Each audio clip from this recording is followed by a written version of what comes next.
Hi. I didn't really have a reason to put makeup on today, but I did it anyway. Although if we don't get a big storm, then we're gonna have game night. What is that on my phone? And that'll be fun. Although if we do, then it'll be canceled again because a lot of my friends don't live in the valley. They come from 30 or 40 minutes away or more. So, I've been disabled for 2 years now, which means I can apply for Medicare. Awesome. So, I'm on the Medicare page, and of course, they don't like to make anything easy. And I'm trying to do this thing called My Social Security, and I can't get through. And yeah, the government does not like to make things easy. So, all right.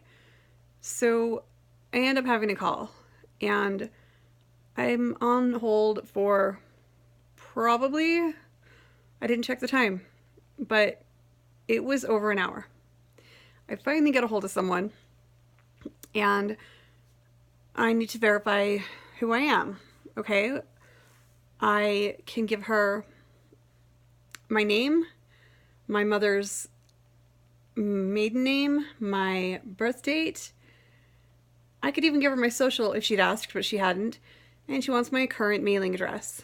So I give it to her. Well, that's not the one they have on file. So I give the last place where I lived. That's not the one they have on file. So I try a couple different places. That's not the one. They don't have any of those on file. And I'm like, I've moved a lot. Can you give me a hint? And she's like, no, you need to provide us with your current address. And I'm like, I've moved a lot. And she's like, how many times have you moved? And I'm like, on average, every 6 months for the past 10 years. And it's been worse since I've been disabled. Can you give me a hint? And I list off like 4 zip codes. And she's like, no, none of those are correct. How many times have you moved? And I was like, I just told you. Yes, I know that's a lot. So I don't want to move again. So I really, really want to do my own meds. So now I have to go down to the Social Security office and update my address, and then I can apply for Medicare. And that will open more doors for the sleep apnea retainer thing because the CPAP isn't working. And it'll probably help with the cost of the bariatric surgery that I need to get because I'm stuck in a chair. If I were walking, I'd be fine. When I first got sick, I couldn't move and I lost 50 pounds of muscle because I just atrophied in bed. But now that I'm not atrophying, I'm not losing weight, but I didn't want to just atrophy anyway. So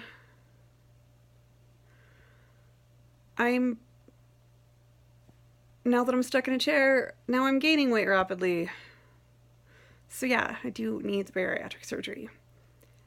And then here's something that I haven't made public.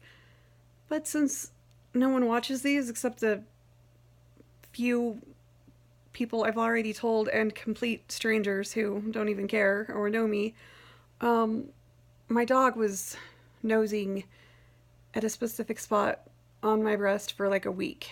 And I thought, I'm like, what are you doing? Do you like the smell of my deodorant? Like, what are you doing? And so finally I'm like, what is she trying to find?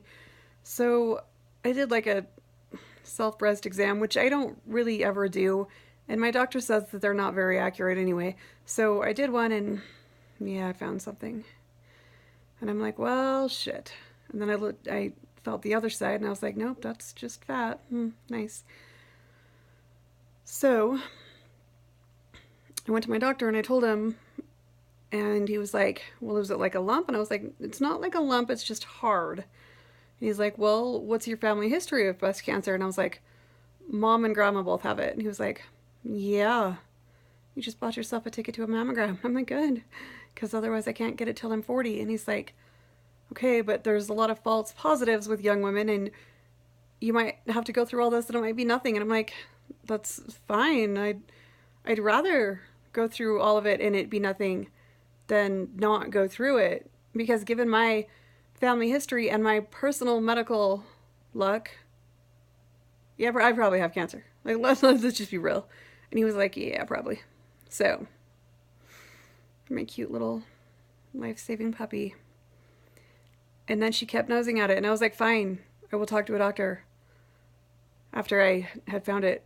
And I really think she understands English because she stopped nosing at it and just went back to being playful. So, that's my update. That I've moved a whole lot, and so I can't verify my information with Medicare. But now I can apply for it. Yay! The joys of being 90 in your 30s.